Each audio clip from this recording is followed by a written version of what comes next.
Bienvenue dans la récré, je suis driver, je suis le professeur, je suis avec mes élèves dissipés et là... Il est trop chaud. Je suis avec mes élèves dissipés, comme vous l'avez entendu. Non, pas tes élèves, lui, Et c'est pour ça que j'ai mis à côté de moi, tu vois ce que je veux dire?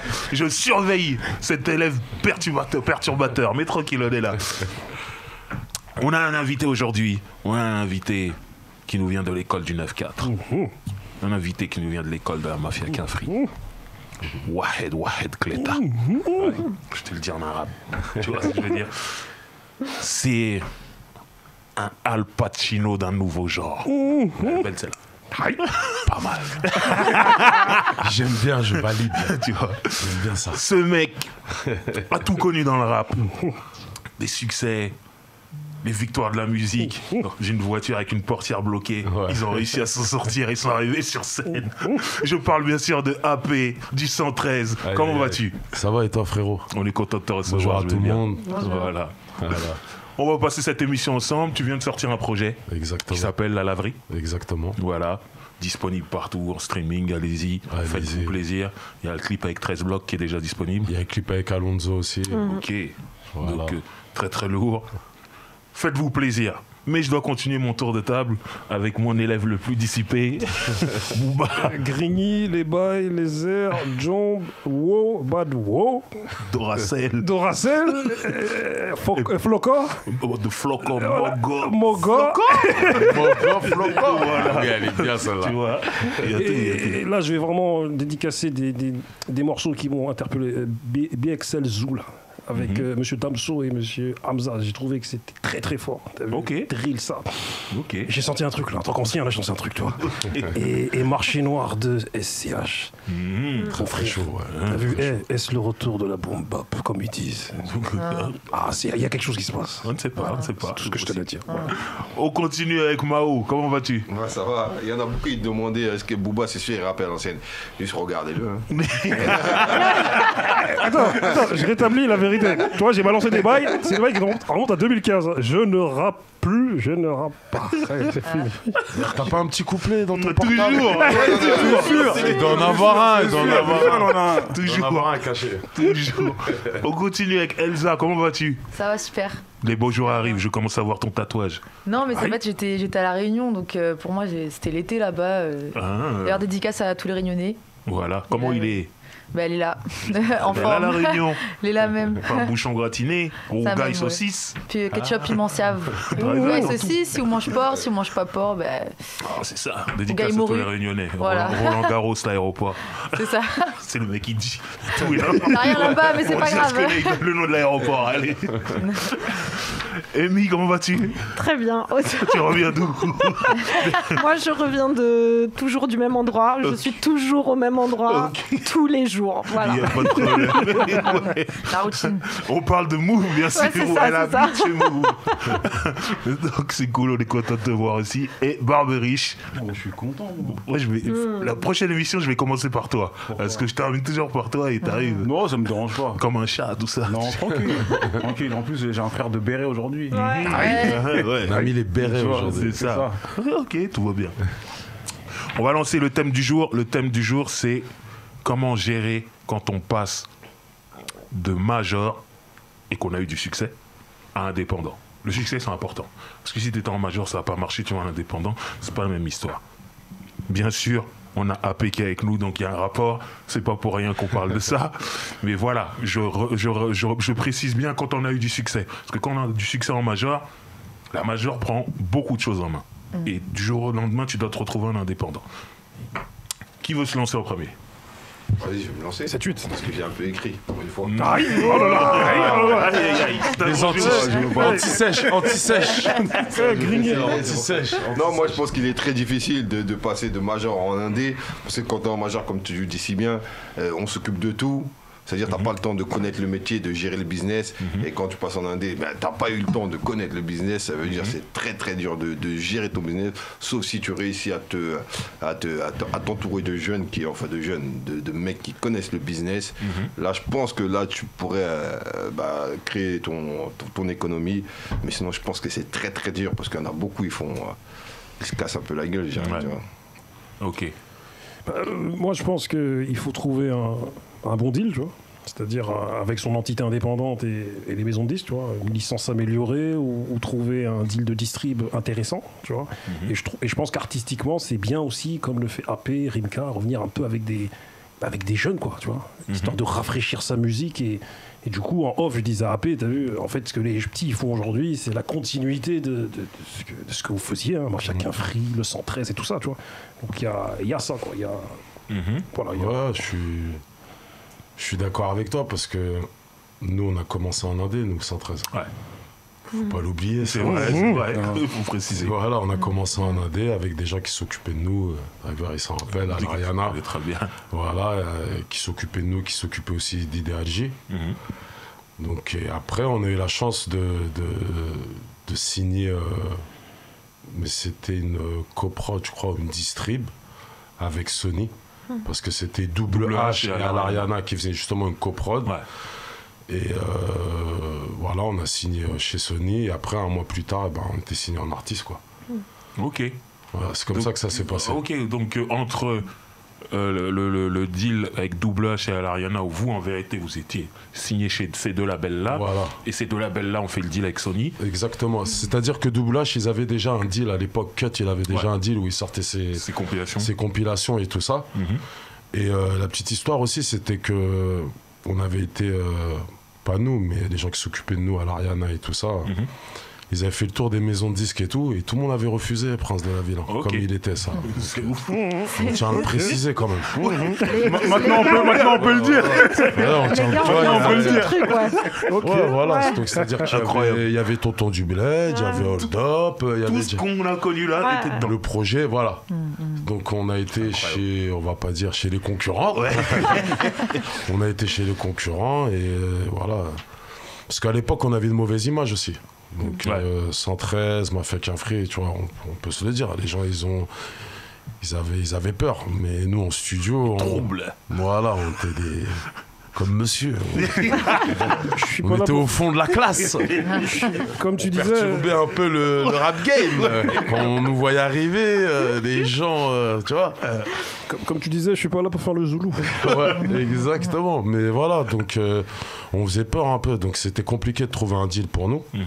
Donc voilà. Mais qu'est-ce qui a fait que de Double H à l'Ariana, tu dis un mois après, vous étiez signé en artiste chez Sony. Qu'est-ce qui s'est passé? C'est que en un mois déjà on avait fait disque d'or. Donc là, il y a des chiffres, on oublie. Donc là, on oublie tout ce que je t'ai dit avant. Tout ce que je t'ai dit avant, tu peux l'oublier. Okay. Tu vois, là, j'arrive, le béret, les lunettes, carré. Tu vois. Non, mais c'est que, ouais, voilà, au bout d'un mois, on avait... Je me rappelle, c'est comme si c'était hier. Je crois qu'on avait rendez-vous, je crois, aux éditions, je sais plus où. On était dans un bureau. Ouais. Et il y a un fax qui arrive, véridique, quand il y a un fax qui arrive et tout, le mec il se lève, et hop, il dit « Ah, vous êtes disque d'or ». Tu vois, nous on est là, ouais. Tu vois, nous on est là, un mois plus tard, ouais, vous êtes disque d'or, nous on voyait pas. Et je rappelle aux gens, parce que là aujourd'hui on est dans un truc qu'on rappelle aux gens, un mois plus tard vous êtes disque d'or, il n'y avait pas de clip. C'était toc, hold up. Exactement, il y avait qu'un son qui tournait en radio. Qui tournait en radio. Il n'y avait pas de clip. Il n'y avait pas de clip. C'est un truc de ouf. Voilà. C'est-à-dire qu'on vendait... 100 000, c'était 100 000. Ouais, c'était 100 000. Ouais, je veux dire, 25 000 CD par semaine. Donc pour eux, c'était... Voilà, c'était incroyable. Donc nous, on voyait pas le truc, nous. Ouais, nous, on voyait pas le truc. Normal. On vit le truc et après, c'est de là, après, que pour en revenir, qu'on a signé... en direct. Voilà, en direct avec Sony, voilà. Du coup, ils s'occupent de tout. Vous vendez énormément de disques, ils sont contents et tout, machin. Exactement. Comment tu gères, toi, aujourd'hui, le fait de plus avoir ces équipes-là qui... Tu dois prendre beaucoup de choses en main. Comment ça se passe? Ta propre équipe en indé, comment ça se passe? Aujourd'hui, j'ai dû tout remonter. C'est-à-dire, avec la laverie, j'ai monté le label, la laverie production. Okay. Il y a des gens autour de moi, des beatmakers. Je suis dans un studio, j'ai l'habitude de travailler, tout ça. Donc voilà, j'ai remonté une équipe et tout. Okay. Et c'est vrai que quand t'es en maison de disque et quand t'es en indé, c'est vraiment pas du tout pareil. Mais... je pense qu'en indé, tu prends plus de risques. Ouais. Faut se le dire. C'est-à-dire que... Parce que, tu vois, tout à l'heure, tu disais, avant d'être chez Double H, Sony et tout ça, vous étiez chez Alariana en Indé. Exactement. Mais c'était pas votre label à vous. Pas du tout. C'est des gens qui géraient ça. Alariana, c'était des gens. Alors que là, c'est ton label. Voilà. Ton argent. Ouais, exactement. C'est moi la compta, c'est moi l'argent. Les factures, c'est moi qui appelle les gens, tout ça. Donc c'est... voilà, je porte le poids sur mes épaules. Mais pour moi, personnellement, AP, ça m'arrange.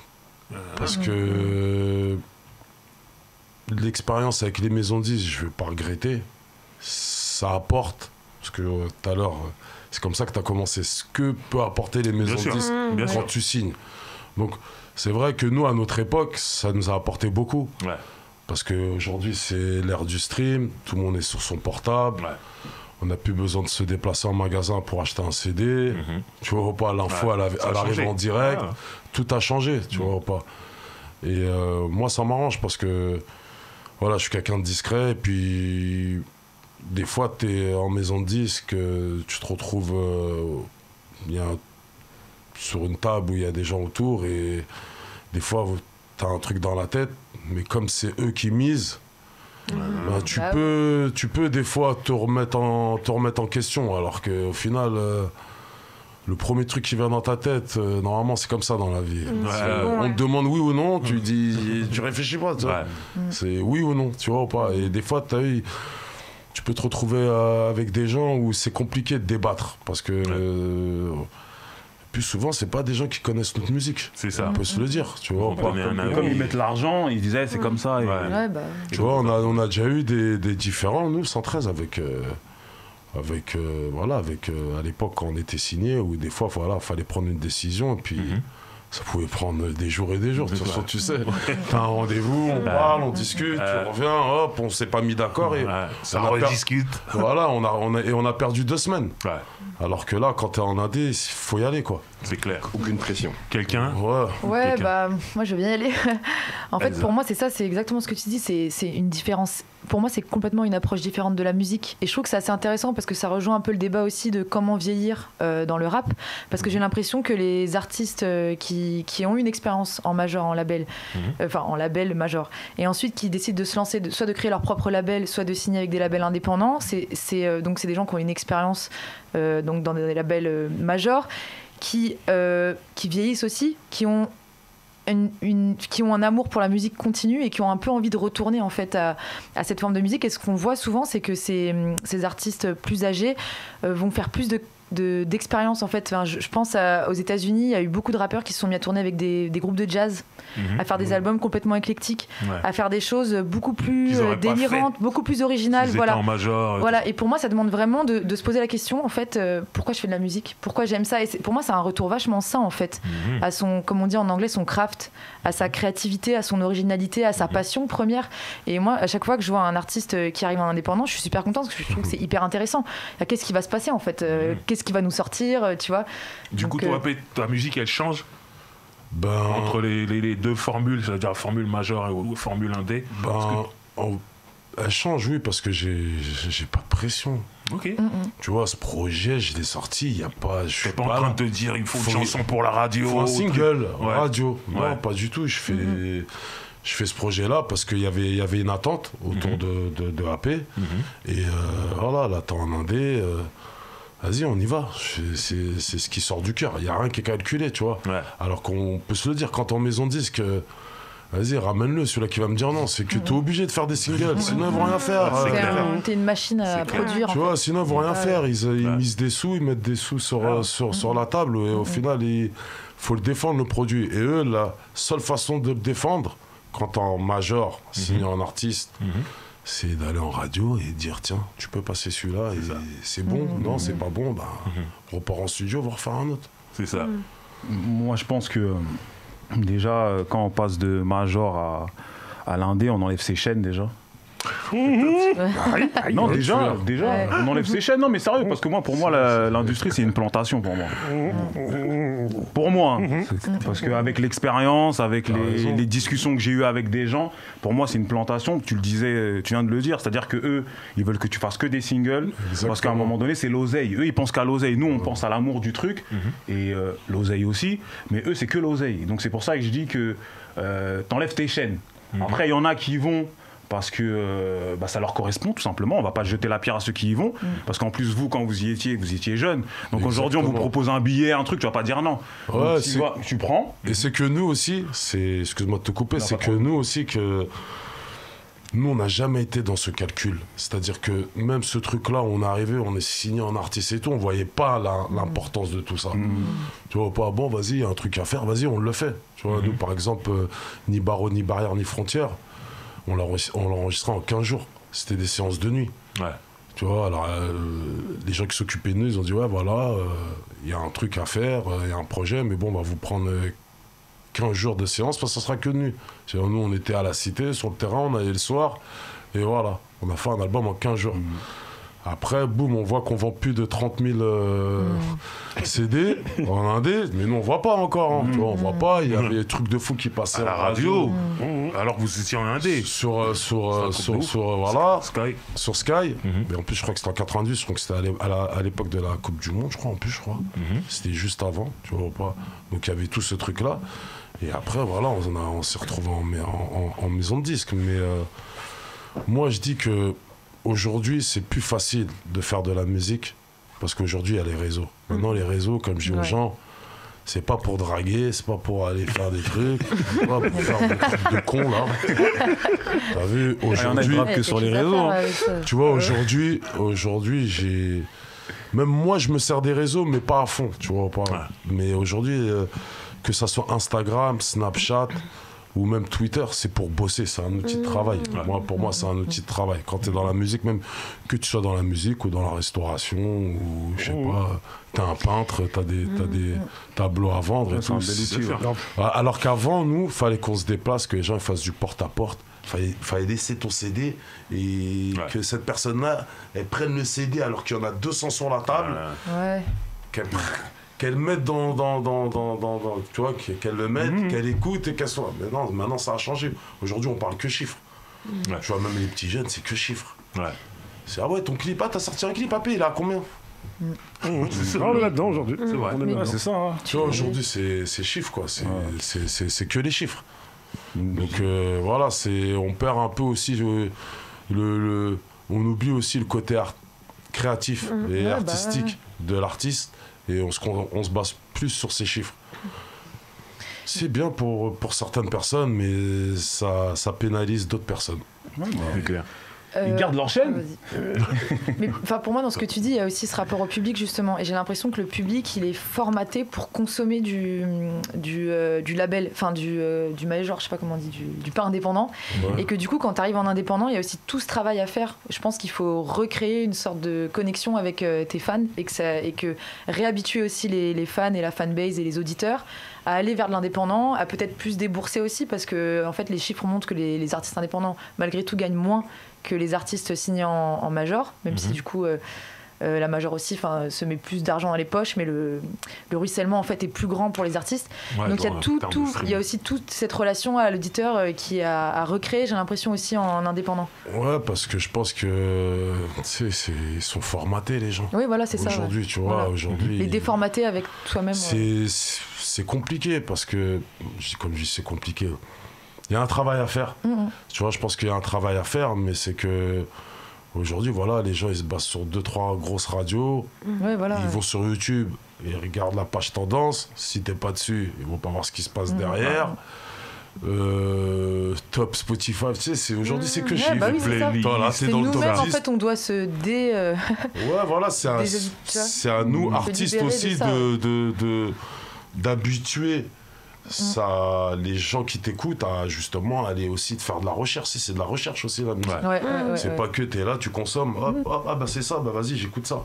Moi par exemple sur YouTube, je regarde pas que tendance, je veux voir ce qui se passe derrière. Et c'est comme ça que j'ai découvert plein d'artistes qui aujourd'hui, tu les entends. Si, ils sont forts sur les réseaux, mais tu les entends pas sur les grosses radios. Ils sont pas mis en avant. Mais ils se débrouillent, tu vois. Je vais la passe à Amy.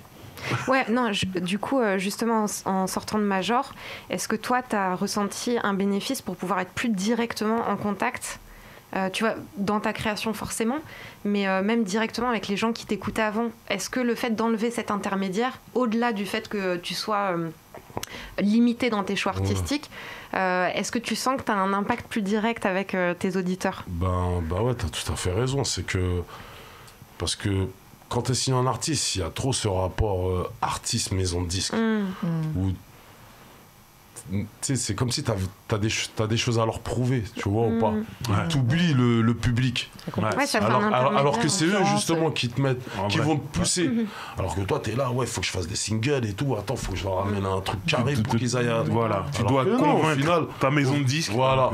Alors que non, c'est ton public. Vraiment, s'ils kiffent, ils valident, vas-y, c'est parti, tu vois. Mais comme il y a un déroulement, quand tu es signé en major, donc tu es plus concentré là-dessus que sur ta base fan, tu vois pas. Et alors que quand tu es en... là, je suis en indie, je parle avec eux en direct. Bah, c'est ça, Il y a pas direct, on n'attend pas de oui, demain, on va dire que tu vas envoyer un morceau dans 15 jours. Si à minuit, je me lève et... T'as envie j'ai envie de poster un truc, je le poste. Tu sais, c'est... Aujourd'hui, c'est moi qui fait la com, c'est moi qui... Voilà, c'est indé, quoi. J'étais en indé. Mais je pense que ce qui est compliqué, justement, c'est que il y a des artistes, je pense, qui sont pas capables, ils n'ont pas les compétences, parce que ça demande énormément de compétences, d'être à la com, d'être à la compta, de gérer son oseille, de s'entourer des bonnes personnes, etc. Et je pense que ce qui est difficile, c'est que certainement, toi, c'est ton expérience, et puis aussi des traits de caractère. Il y a des gens qui aiment gérer, qui aiment se taper, qui aiment prendre des risques. C'est vrai. Et c'est vrai qu'il y a des artistes qui savent faire leur musique, artistes, c'est ça. Et par ailleurs, ils n'ont pas ces compétences-là, et du coup, eux, je pense que c'est hyper compliqué, parce que s'ils sont signés en major, ils ne sauront pas forcément se défendre non plus, défendre leurs droits. Mais si tu les mets en indé, perdu. Moi, je trouve que la manière dont tu reviens avec ton gars Rimka, je trouve que c'est la bonne manière, tu vois. Parce que même, je vois le clip que tu as fait avec 13 blocs, Paparazzi, Rimka avec PLK, tout à l'heure, on en discutait. Tu vois, le fait de revenir et d'élargir son audience pour que tu as vu les plus petits, tu vois. Et même, tu as vu, tu as parlé des réseaux sociaux, c'est grave important parce que super important. Aujourd'hui, maintenant, tu as vu, beaucoup d'anciens qui ont du mal avec ça. Ils ont du mal, tu vois. Et en fait, il faut être là où les gens sont, tu vois. Et du coup, vous êtes là où les gens y sont. Et moi, je trouve aussi que ce qui se passe aujourd'hui, j'ai l'impression que les gros studios de l'époque, ils sont plus fréquentés comme avant, tu vois. Et du coup, les artistes indépendants, ils aiment bien, même signer, ils aiment bien travailler avec des petits studios, mais opérationnels, tu vois. Et du coup, moi, je trouve aussi même que investir plus dans la com que dans la prod, aujourd'hui, je crois que c'est ça le truc aussi, tu vois. Tu as tout à fait raison. Après, tu vois, nous... rappeur, tu vois, même aujourd'hui dire rappeur, je trouve que c'est péjoratif, tu vois, ils l'ont sali le truc, tu vois. Comme aujourd'hui on me dit tu fais du rap, je dis non, je fais de la musique. Ouais, je fais de la musique parce que j'ai l'impression que quand on me dit tu fais du rap, c'est péjoratif. Je vois ce que tu veux dire. Donc c'était pour dire que le rappeur en maison de disque, il a cette image où il a assisté. Tu vois, ils ont l'impression qu'on a assisté. De fou. Tu vois, ouais, commande-moi un taxi, ouais, je veux des pizzas. Tu vois, alors que. On la connaît celle-là, tu vois. On a vu, tu vois, ou pas. Aujourd'hui, c'est la longévité qui parle. Tu vois, les gens, ils le cachent. Mais justement, tu vois, tu parles de ça. Il y en a qui sont bourgeoises. Moi, je l'ai vécu, le passage de major à indépendant. Et honnêtement, quand j'étais en major, ils s'occupaient de tout pour moi. C'était trop, même en vrai. Ouais. Mais moi, je me suis habitué à ça. C'est-à-dire, quand je suis devenu indépendant, j'étais perdu. Il y a quelqu'un qui est venu m'aider, m'a sauvé. Je sais de qui je parle. Mais juste booker un studio, j'arrivais même pas à le faire. Ouais. Je savais pas. Ouais, je vois. Pendant 6-7 ans, je l'ai jamais fait. J'ai capté, mais... On m'envoyait un planning dimanche soir pour toute ma semaine, du lundi au vendredi. Mais ça, c'est fait exprès, ça, Driver. Mais justement, pas de problème, c'est fait exprès. La plantation. Non, c'est fait exprès, y a pas de problème. Mais quand tu sors de ça, comment tu fais ? Et moi, c'est là ma question. Quand t'es sorti de ça, comment t'as fait ? Quand t'es un mec de la rue, mon frère, ouais, voilà, la rue, tu vois, moi, t'as piqué grave. Avec quelqu'un. Ça veut dire, tu ouais, connais. moi, j'ai toujours, déjà, moi, je suis pas un mec qui restait au quartier. Donc, déjà, tout jeune, j'aimais bouger, déjà. Tu vois, pas même tout seul, pas de voiture, pas de permis. Je prenais le bus, le RER, j'allais sur Paris, et tu vois, je revenais et tout. Donc, j'ai toujours. Tu sais, je vais être autonome, tu vois, pas. Après, t'as la chance ici dans Maison Disque, y a pas de souci, mais je vois comment ils nous voient d'un œil où c'est mauvais un peu. Tu vois, c'est mauvais. Et puis, on devait. Dès que tu coches pas les cases sur un projet, ça se ressent tout de suite que ils peuvent te mettre à la trappe, tu vois. C'est clair. Tu vois, nous, tu disais, ouais, le succès, mais nous, on a eu des hauts, des bas, les gens, ils le savent. Tu vois, pas tout le monde le sait. Tu vois, en plus, aujourd'hui, il y a Internet, donc voilà. Vous pouvez aller vérifier. Mais c'est vrai qu'après Prince de la Ville, on a appelé notre deuxième projet Centras Fou la merde. Ouais. Ils étaient choqués. Hein. Fou la merde. Bah, par exemple, comme je te disais, il y a eu des grands débats là-dessus. Ah ouais, des grandes réunions. Après Prince de la Ville, vous arrivez 113 Fou la merde. Tu vois ou pas? Vous avez vendu 500 000 albums là. Tu vois, on sait comment ça pense en maison de disque. Ouais. Ils veulent toujours que ça soit lisse. Voilà, ils veulent toujours que ça soit lisse. Après, nous, le rap aujourd'hui, par exemple, moi, j'avais sorti Discret. Ils s'attendaient, quand je suis arrivé avec l'album Fineux, ils s'attendaient plus à un truc, je sais pas, AP, il a toujours le sourire, donc il va nous ramener, je sais pas, au moins, sur 15 morceaux, au moins 10 singles. Alors que non, j'ai fait le truc que j'avais envie de faire, tu vois. C'était bon aujourd'hui, rap de rue, ouais, ben non, je racontais la vie de tous les jours. Donc aujourd'hui, tu vois, en 2009-2010, c'était pas trop leur truc. Moi, j'aurais sorti aujourd'hui, tu vois, ils auraient applaudi. C'est ça. Oh là là, mais c'est ça qu'on attendait. Putain, tu vois pas. Même limite le morceau avec Jimmy Sissoko, ils auraient dit, ouais, celui-là. C'est trop. Ça se voit, t'as essayé de faire un single après, là. C'est pas bon. Tu vois ou pas? Et t'as vu, aujourd'hui, ça a changé. Aujourd'hui, c'est le rap de rue qui paie et qui a toujours payé de toute façon. Que ce soit aux États-Unis ou en France, c'est toujours ça qui a payé. Hein. C'est le rap des quartiers, quoi. Ouais. Tu vois, mais aujourd'hui, on le met en avant comme si, alors qu'il y a 10 ans en arrière, quand on venait avec Mafia Cafro, on disait des trucs. Ouais. On essayait de nous censurer, alors qu'aujourd'hui, j'entends des trucs. C'est chaud, là. Voilà. C'est chaud, mon frère. C'était là chaud. Tu vois, alors que nous, on a dû casser des contrats et on a dû, avec Mafia Cafri, le dernier album, c'est nous, on a. Là, ils étaient pas chauds pour le sortir et nous, on a dit, nous, on reprend nos bandes et on va sortir le projet. Donc, t'as vu, c'est. Voilà, aujourd'hui, la musique, elle a changé. Je pense qu'il y a beaucoup de gens en indé qui font rentrer de l'argent, parce qu'aujourd'hui, c'est que les chiffres. Donc, il faut rentrer de l'argent. Après, ils n'arrivent pas à passer un cap, parce que tu es obligé de rentrer en maison de disque. Il y a des trucs que tu peux pas voir en étant indé. Pour moi, c'est limité. Quand t'es en indé, c'est là où ta passion. Voilà. Quand t'es en indé, pour moi, c'est limité en France. C'est limité. Il y a un seul que tu peux plus placer. Tu peux plus passer. Sauf si, tiens, tu signes en maison disque et là, vas-y. Il y a une histoire de gros sous à un moment. Une histoire de gros sous qui tournent entre eux et qui se font des passes entre eux, on peut se le dire. Et voilà, c'est comme ça que ça marche, hein, c'est tout. Alors qu'aux États-Unis, non, il y a quand même, tu vois, les indés. Ce qui est intéressant aussi aux États-Unis, c'est j'ai l'impression qu'il y a beaucoup de managers, de producteurs, de tour managers qui travaillent avec des indés et avec des majors. Et du coup, la fluidité entre les deux mondes se fait beaucoup plus facilement qu'ici, où effectivement, même les salles de concert, c'est plus les mêmes quand t'es un indé. C'est plus du tout les mêmes circuits au niveau des concerts. Et moi, je pense qu'aux États-Unis aussi, c'est pas le même marché.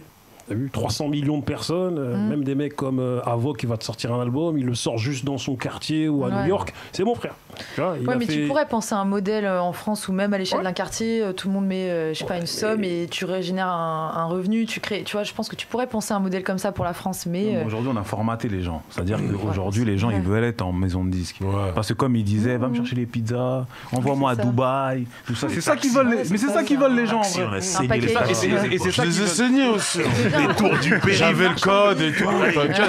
Cours du périph' pour rien. On dit, c'est dans les abattements après. C'est ça qui qu'ils ont oublié. Ils récupèrent l'oseille sur tes ventes. Ouais. Je sais pas, tu as pris tous ces Quand la fiche de paie elle arrive, il y a marqué moins. Tu dis, mais attends, il y a. Parce que les gens ils pensent qu'on Il y a leur 10 donne, balles en c'est moins, mais c'est 2 balles de pizza, c'est 5 balles de taxi, on la connaît. Ouais, mais c'est important que tu le dises parce que t'as vu, il y en a Ils plein. le savent pas. Ils le savent mais pas. même nous aussi, hein. Oui, je suis là aujourd'hui, je dis ça. Ouais. Mais on s'est tous fait avoir. Hein. Tu vivais l'instant présent. Ouais, celui-là qui dit qu'il s'est pas fait avoir, c'est un mytho. Tu vois, moi, AP, c'est quelqu'un, je suis carré, tu vois, je suis clair. Tu vois, justement, je suis pas en train de taper sur les maisons disques ou quoi que ce soit, tu vois, pas. C'est que, voilà, on sait comment ça marche un peu. Donc nous, on a l'expérience. Même des gens comme Akash. Ouais. Il a compris qu'il fallait aller en Indé très très vite. Ouais. Et qui lui a dit quelque chose? Rien du tout. À l'époque où les gens vendaient des 100 000, lui, il faisait ses petits 15-20 000. Et je pense qu'il ramassait autant d'argent qu'un mec qui vendait 100 000 disques en maison de disques. C'est tout. Aujourd'hui, c'est les chiffres. Donc, t'as vu, lui, il avait compris, lui. Hein. Ah, très tôt. Très tôt. Je pense qu'en maison de disque, il devait le regarder d'un autre. Tu vois ou pas? Donc voilà, il y en a qui ont fait des erreurs et d'autres qui n'ont pas fait d'erreurs. Et je pense qu'il faut prendre exemple sur ces gens-là, tu vois ou pas? Après, il faut le temps. Tu vois, quand tu es dans un confort, C'est maison de disque, C'est ça le souci. Bon, on y va. Attends, il est quelle heure? C'est bon, ils vont me faire une attestation jusqu'à 5h du matin. Il va me ramener un van et voilà, tu vois pas. Après, t'as vu aussi... Parce qu'on se compare toujours aux États-Unis. Aux États-Unis, tu vois, des gars comme Birdman et tout, c'est des mecs qui ils ont compris direct l'indé depuis très tôt. Même si là, on ne veut pas savoir d'où vient l'argent. On s'en fout. Ici, attends, ça vient d'où? Et toi, frère? On est là, la musique. Pourquoi tu cherches à savoir d'où vient les fonds?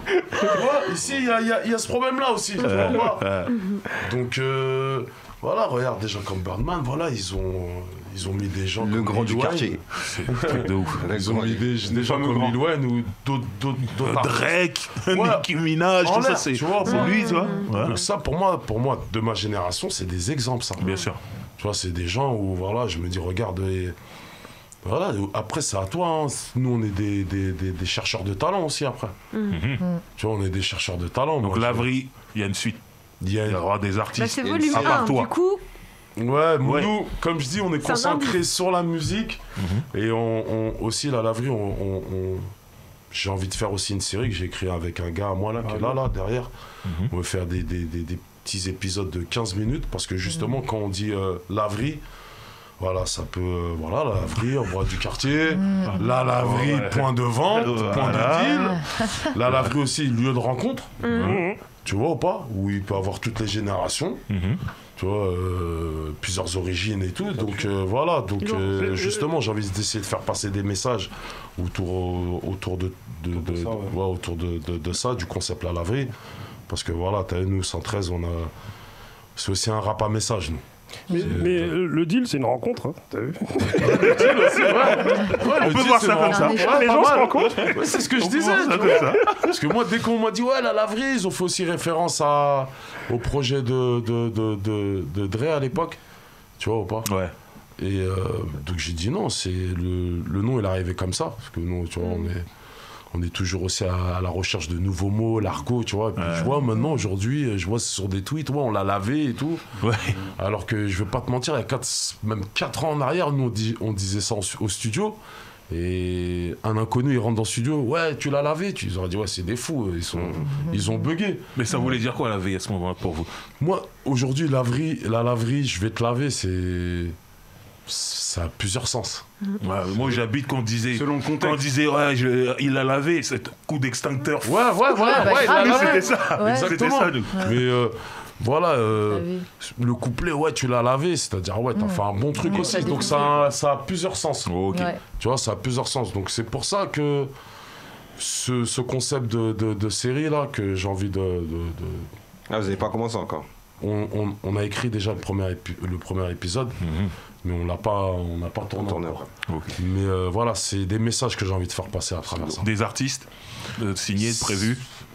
J'ai un mec signé, t'as vu, j'aime pas aussi ce terme-là. Ouais. Mais que tu vas sortir. Au final, à la vraie aussi, c'est plus du partage. C'est-à-dire que demain, voilà, là, je suis sur un mec qui s'appelle Dada. Il habite à Joigny, c'est vers Sens. Voilà, qui apparaît aussi sur le projet. Je vais réaliser son. Je suis plus dans la réal que la production, on va dire. Moi, je voudrais juste terminer, parce que le vieux père, il faut qu'il dise des trucs de vieux, t'as vu? Dis-moi tout, vieux père, y a quoi à dire là? Moi, je me souviens à l'époque où vous avez gagné Victoire de la musique avec le 405 chargés, tous les bails. Vous êtes venu au quartier, vous avez déposé le trophée dans le hall. Vous avez dit, ah, on a gagné. Ok. Après, la vie, elle a repris, t'as vu? Normal. Et je voulais dire aussi, Tonton des Îles, mon frère. Moi, j'ai kiffé ce morceau. Merci. Ce que je veux dire. Et je termine aussi par Opération Coup de Poing. Il est 22h. Mon quartier, c'est plus à craquer. Il est trop rappelé. Oui. Ça, c'est dans ma tête. C'est dans notre tête, mon frère. C'est dans notre tête. Et le couplet de Carlito dans ce freestyle-là, il est magnifique, frère. Grosse dédicace à toute la mafia. Sans étoiles et sans lune. Voilà. Si personne n'a plus rien à rajouter, j'aimerais. Je pense que mon frère Robert a tout dit. Voilà. J'aimerais qu'on rappelle. T'as donc un projet qui est sorti, qui s'appelle La Laverie Volume 1. Exactement. Disponible sur toutes les plateformes. Allez streamer. Volume 1. C'est le refrain AP, il est là, il est de retour. Ça bouge pas. Qu'est-ce qu'on peut te souhaiter? La santé déjà. Surtout en ce moment. Ouais, la santé déjà. Et puis j'encourage, voilà, je sais qu'il y a beaucoup, je croise beaucoup de jeunes et tout ça qui me demandent. Moi, j'ai pas les clés de la réussite. Les clés de la réussite, c'est qu'il faut bosser et croire en sa musique et d'aller au bout. Sur ces belles paroles, c'est magnifique. Voilà, en tout cas, merci à toi d'être venu ici. Merci à vous. Merci à toute l'équipe. Réagissez, les commentaires, c'est pour ça. Donnez-nous votre avis aussi. Un D major, comment vous imaginez le truc, ça nous intéresse. Et on se revoit pour un autre débat. C'était La Récré. Merci à tous. Aïe, aïe, aïe.